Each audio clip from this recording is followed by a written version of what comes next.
Menjelang pendaftaran calon presiden dan wakil presiden, Gubernur Lemhanas Andi Wijayanto justru masuk menjadi anggota sukses salah satu kandidat. Meski masuk menjadi tim sukses Ganjar Pranowo, Andi menjamin Lemhanas akan tetap netral. Tim Pemenangan Nasional atau TPN Ganjar Pranowo kembali merilis gebrakan baru. Kemarin TPN mengumumkan masuknya Andi Wijayanto ke dalam tim sukses calon presiden Ganjar Pranowo ini. TPN telah menetapkan Andi Wijayanto menjadi Deputi Politik 5.0 di Tim Pemenangan Nasional. Padahal Andi Wijayanto saat ini merupakan Gubernur Lembaga Pertahanan Nasional atau Lemhanas yang merupakan lembaga pemerintah di bawah Presiden. Berkaitan dengan posisi saya sebagai Deputi Politik 5.0, saya akan memastikan bahwa posisi saya di sini sesuai dengan aturan yang ada dalam perundang-undangan.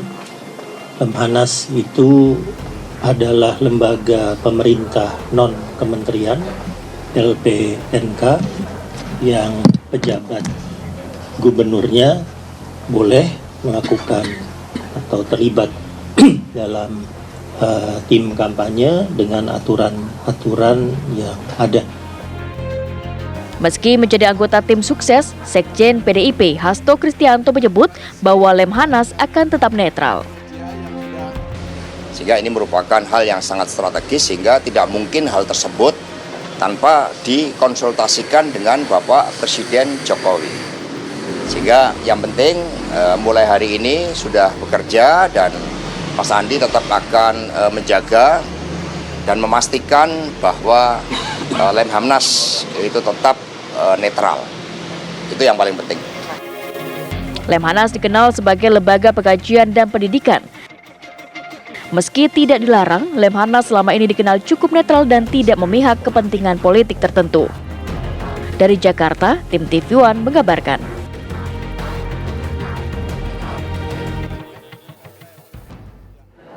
Pemirsa, hubungan Partai Gerindra dengan Partai Solidaritas Indonesia atau PSI semakin kuat setelah Kaisang Pangarep menjadi Ketua Umum PSI. Sore ini putra bungsu Presiden Joko Widodo akan mendatangi kediaman Ketua Umum Partai Gerindra Prabowo Subianto di Jalan Kertanegara, Jakarta Selatan. Dalam kunjungan kali ini, Kaisang akan datang bersama sejumlah pengurus PSI, termasuk Wakil Ketua Dewan Pembina Grace Natali. Kunjungan kali ini banyak ditunggu-tunggu terkait arah dukungan PSI di Pilpres 2024 mendatang. Menyusul sinyal-sinyal yang diberikan pengurus PSI, akhir-akhir ini partai anak muda yang awalnya mendukung Ganjar Pranowo ini berpotensi mendukung Prabowo Subianto. Bro Kaisang.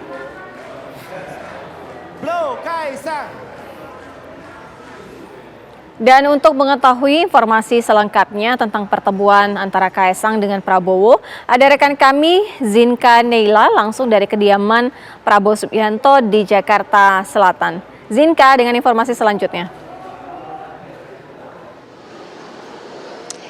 Ya, Sira dan juga pemirsa, hari ini rencananya akan diadakan pertemuan antara Ketua Umum Partai Gerindra dan juga sekaligus calon Presiden Prabowo Subianto dengan Partai Solidaritas Indonesia. Dan agenda ini akan dimulai sejak pukul 4 sore nanti di kediaman Prabowo Subianto, tepatnya di Jalan Kertanegara, Kebayoran Baru. Sebelumnya pemirsa, Prabowo memang sudah mengatakan bahwa dirinya telah mengirimkan undangan kepada Ketua Umum PSI Kaisang Pangarep untuk bertemu di kediamannya. Namun belum dapat dipastikan apakah agenda yang akan dibawakan di dalam pertemuan ini dan apakah memang kedatangan PSI ke kediaman Prabowo ini untuk mendeklarasikan dukungan PSI kepada Capres Prabowo Subianto dan akan bergabung dengan Koalisi Indonesia Maju. Sebelumnya pemirsa, Prabowo dalam pidatonya beberapa waktu lalu mengatakan bahwa Koalisi Indonesia Maju yang saat ini beranggotakan Partai Gerindra, Golkar, Demokrat, PAN dan juga PBB akan mendapatkan anggota barunya. Dan apakah hal ini menjadi indikasi bahwa PSI akan bergabung dengan Koalisi Indonesia Maju tersebut, kami akan mengabari Anda dari agenda tersebut, pemirsa. Sekian, Sira, kembali ke studio. Zinka Neila, informasi langsung dari kediaman Prabowo Subianto. Pemirsa, masyarakat diminta tidak perlu berprasangka terhadap putusan Mahkamah Konstitusi tentang syarat usia minimum Capres-Cawapres yang akan dirilis Senin minggu depan. Menko Polhukam Mahfud MD meminta masyarakat tidak berspekulasi atas putusan MK tentang gugatan uji materi Undang-Undang Pemilu, terutama terkait syarat usia minimum calon presiden dan calon wakil presiden. Menurut Mahfud MD, sebagai lembaga peradilan, MK memiliki pertimbangan sendiri dalam putusannya dan tidak bisa diintervensi. Mahfud juga menolak berkomentar tentang putusan MK yang diduga hanya untuk meloloskan Gibran Rakabuming Raka dalam Pilpres 2024 mendatang. Ya, kita tunggu saja putusannya, kan tidak tahu dan tidak boleh juga berbicara sesuatu yang belum diputuskan oleh MK. Kita tunggu saja deh ya putusan MK itu. Kan Senin itu sudah kurang 4 hari. 4 hari itu lalu apapun putusannya terus akan di follow up oleh partai politik kan. Kan gitu kan. Kita tunggu Senin aja, nggak usah buru-buru. Nggak usah banyak prasangka juga kepada MK. Tapi pemerintah dipastikan Jangan-jangan nanti kita meramal lalu salah lagi kayak dulu. Iya kan? Ada yang meramal gini-gini ternyata MK-nya enggak apa-apa, lalu salah semua ramal. Padahal rakyat sudah terlalu ribut. Yang ini enggak usah ngeramal-ramal lah, tapi berharap yang terbaik bagi negara ini. Gitu ya. Menjelang pendaftaran bakal calon presiden, 3 baca pres rajin kunjungan ke pesantren dan komunitas umat muslim. Suara umat muslim potensial untuk memenangkan kontestasi Pilpres 2024. Belum dimulai masa kampanye, bakal calon presiden gencar menemui tokoh agama dan umat muslim. Mulai dari acara Maulid Nabi sampai dengan meminta doa restu para ulama di pesantren. Beberapa kali kesempatan, Baca Pres Ganjar Pranowo terlihat mengunjungi pesantren dan tokoh agama. Kedatangan Ganjar Pranowo disambut riuh santri Pondok Pesantren Darussalam Ciamis, Jawa Barat. Mantan Gubernur Jawa Tengah itu memberikan materi kebangsaan kepada santri dan berjanji akan memperhatikan pondok pesantren yang ingin berkembang menjadi perguruan tinggi dan ponpes negeri. Di Jakarta, Prabowo Subianto, bakal calon presiden yang diusung Koalisi Indonesia Maju, menghadiri pertemuan relawan solidaritas ulama muda Jokowi atau Samawi. Prabowo mendapat sambutan hangat dan dukungan dari relawan yang notabene sebagai tokoh agama umat muslim itu untuk mengusung Gibran Rakabuming sebagai bakal wakil presiden pada Pilpres 2024 mendatang. Sementara itu, bakal calon wakil presiden dari Koalisi Perubahan Muhaimin Iskandar berkunjung ke Pondok Pesantren Darut Tauhid di Purworejo, Jawa Tengah. Pria yang akrab dipanggil Caimin itu bertemu dengan Kiai Haji Toifur, pengasuh Ponpes Darut Tauhid. Caimin meminta doa restu mengenai pendaftaran dirinya bersama dengan Anies Baswedan sebagai pasangan bakal calon presiden dan bakal calon wakil presiden pada tanggal 19 Oktober mendatang. Suara umat muslim sangat potensial. Tak heran, setiap kali akan dilaksanakan kontestasi Pilpres, kegiatan agama dan pondok pesantren menjadi agenda penting safari politik para kandidat. Namun, kampanye di lingkungan umat-umat beragama perlu ada pembatasan dan aturan agar tidak ada konflik. Dalam konteks itu, saya melihatnya ya mestinya dunia pesantren harus terbuka, harus membuka diri terkait dengan masalah kampanye. Tetapi memang harus diatur secara jelas, secara rigid, agar apa? Agar tidak terjadi benturan, tidak terjadi konflik, atau tidak terjadi masalah di kemudian hari. Jadi dalam konteks itu saya melihatnya secara objektif saja. Ya kampanye di pesantren, ya silakan dong, karena itu perintah undang-undang, aturan Mahkamah Konstitusi yang harus dieksekusi. Tim TV One mengabarkan.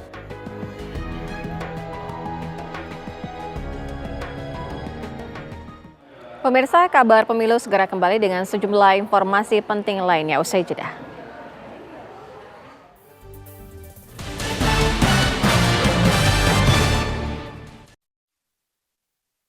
Bakal calon wakil presiden Muhaimin Iskandar menemui para aktivis di Universitas Gadjah Mada, Yogyakarta. Muhaimin mendapat dukungan dari Persatuan Nasional Aktivis Demokrasi pada kontestasi Pilpres 2024 mendatang. Dukungan diberikan karena Muhaimin dan Anies Baswedan dulunya juga merupakan aktivis kampus di UGM. Gus Muhaimin siap menjalankan amanah dukungan tersebut dan mengajak aktivis untuk memenangkan pasangan Amin secara maksimal. Rencananya dalam waktu dekat, Persatuan Nasional Aktivis Demokrasi akan menggelar deklarasi dukungan kepada pasangan Amin di Jakarta.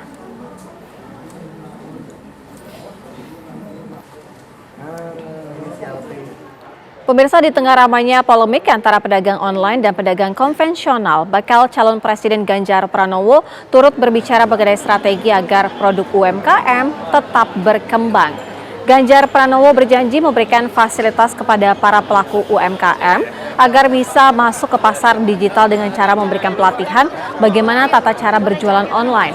Hal ini dikatakan Ganjar kepada para pelaku UMKM pada saat menghadiri pameran Handicraft Trade Fair di Jakarta Convention Center. Diharapkan hal ini nantinya dapat membantu dalam melakukan pemasaran bukan hanya di dalam negeri, tapi melainkan ke pasar luar negeri.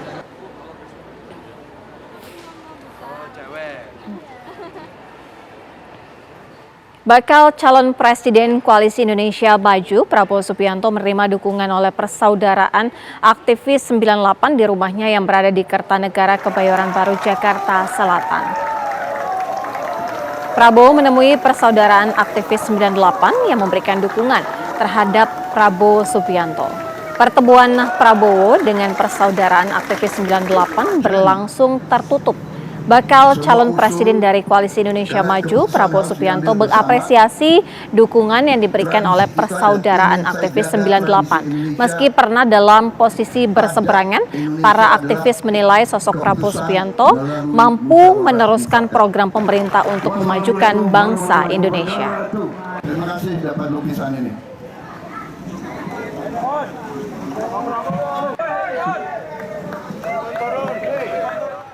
Pemirsa, berbagai dukungan terus mengalir terhadap kandidat calon wakil presiden di Pilpres 2024 mendatang.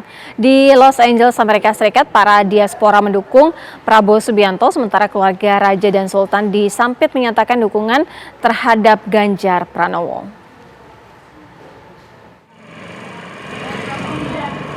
Diaspora Indonesia yang menetap di Los Angeles, Amerika Serikat menyatakan dukungannya terhadap Prabowo Subianto di Pilpres 2024 mendatang. Para pendukung Prabowo di kota Los Angeles dan sekitarnya menggelar acara silaturahmi di Taman Kota. Pendukung Prabowo di Paman Sam berasal dari Partai Koalisi Indonesia Maju, Prabowo Mania 08, Prabowo Subianto Center, dan Teman Prabowo Subianto Center. Di tengah panasnya suhu yang mencapai 39 derajat Celcius, para pendukung Prabowo ini antusias mengikuti acara yang berlangsung sederhana namun meriah. Para keturunan Raja dan Sultan di Kalimantan Tengah yang tergabung dalam jaringan relawan dinasti keturunan Raja dan Sultan menyatakan dukungannya terhadap Ganjar Pranowo. Untuk memantapkan dukungan di Kalimantan Tengah, relawan dinasti Raja dan Sultan Kalimantan ini telah menggandeng organisasi masyarakat adat Nusantara Matra, Kalimantan Tengah. Dukungan mereka tuangkan dalam surat pernyataan dan spanduk yang mereka tanda tangani bersama saat menggelar deklarasi dukungan di Sampit, Kalimantan Tengah.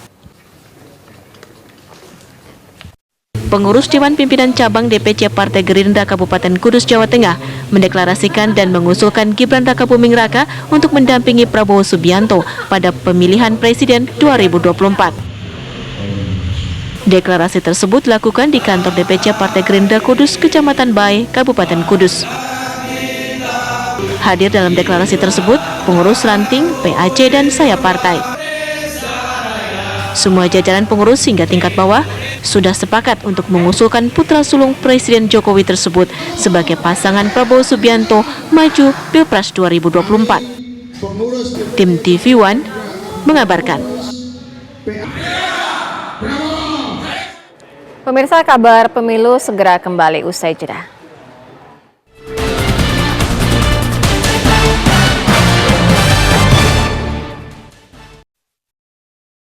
Polisi menangkap sejumlah massa anarkis yang mencoba merusak sejumlah fasilitas umum.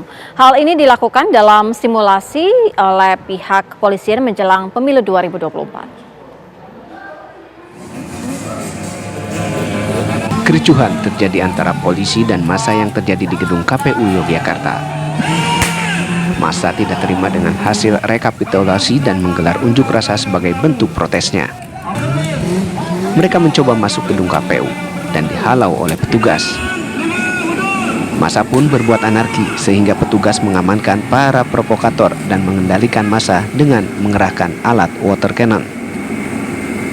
Petugas pun akhirnya berhasil mengantisipasi aksi massa dan situasi kembali kondusif. Kericuhan juga terjadi saat pemungutan suara di sebuah tempat pemungutan suara atau TPS dan mengakibatkan proses pemilihan terhenti. Petugas kepolisian yang datang ke lokasi kejadian mencoba melerai amukan warga. Kericuhan berlanjut saat pendukung dari salah satu calon yang gagal tidak terima dan melakukan demonstrasi hingga merusak beberapa fasilitas umum. Seluruh jajaran anggota Sabara dan Brimob diterjunkan untuk membubarkan para demonstran. Petugas juga mengamankan salah satu oknum pendemo yang menculik dan menyekap salah seorang panitia pemilu. Kericuhan yang terjadi di Yogyakarta dan Tuban, Jawa Timur tersebut merupakan simulasi yang dilakukan petugas kepolisian menghadapi pemilu 2024. Simulasi ini bertujuan untuk mengecek kesiapan anggota kepolisian jika terjadi kericuhan saat pemilihan berlangsung. Dari Yogyakarta dan Tuban, Jawa Timur, Nuryanto Hartono Ranggalawe, TV One mengabarkan. Sudah 30 menit kabar pemilu menemani Anda. Mewakili kru yang bertugas, saya Sira Safira pamit undur diri. Sesaat lagi Putri Windasari akan hadir dalam program Nusantara Terkini. Terima kasih, sampai jumpa.